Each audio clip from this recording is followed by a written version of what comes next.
நாம இப்போ சவுதி அரேபியாவோட ஜெட்டான்ற சிட்டியில தான் இருக்கோம். இந்த சிட்டியோட டிரான்ஸ்போர்ட்டேஷன் பத்தி நம்ம சொல்லியே ஆகணும்.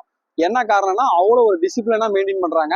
இங்க பப்ளிக் டிரான்ஸ்போர்ட்டேஷன் வந்து ரொம்ப அதிக அளவில் இல்லாததுனால மேக்சிமம் எல்லாருமே வந்து பாத்தீங்கன்னா 90% ஆஃப் பீப்புள்ஸ் வந்து காரோட தான் வெளியிலேயே வராங்க.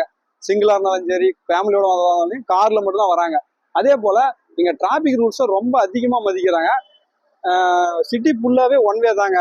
நம்ம போக வேண்டிய இடத்துக்கு ரொம்ப ஷார்ட் டைம்ல போயிடலாம். காரணம் என்னன்னா எல்லாமே ஒன் வே, எல்லாமே ஹை ஸ்பீட் கார்ஸ் தான் வச்சிருக்காங்க. அதுவும் போல அந்த டிராபிக் ரூல்ஸ்ன்றத ரொம்ப அதிக அளவுல மதிக்கிறாங்க.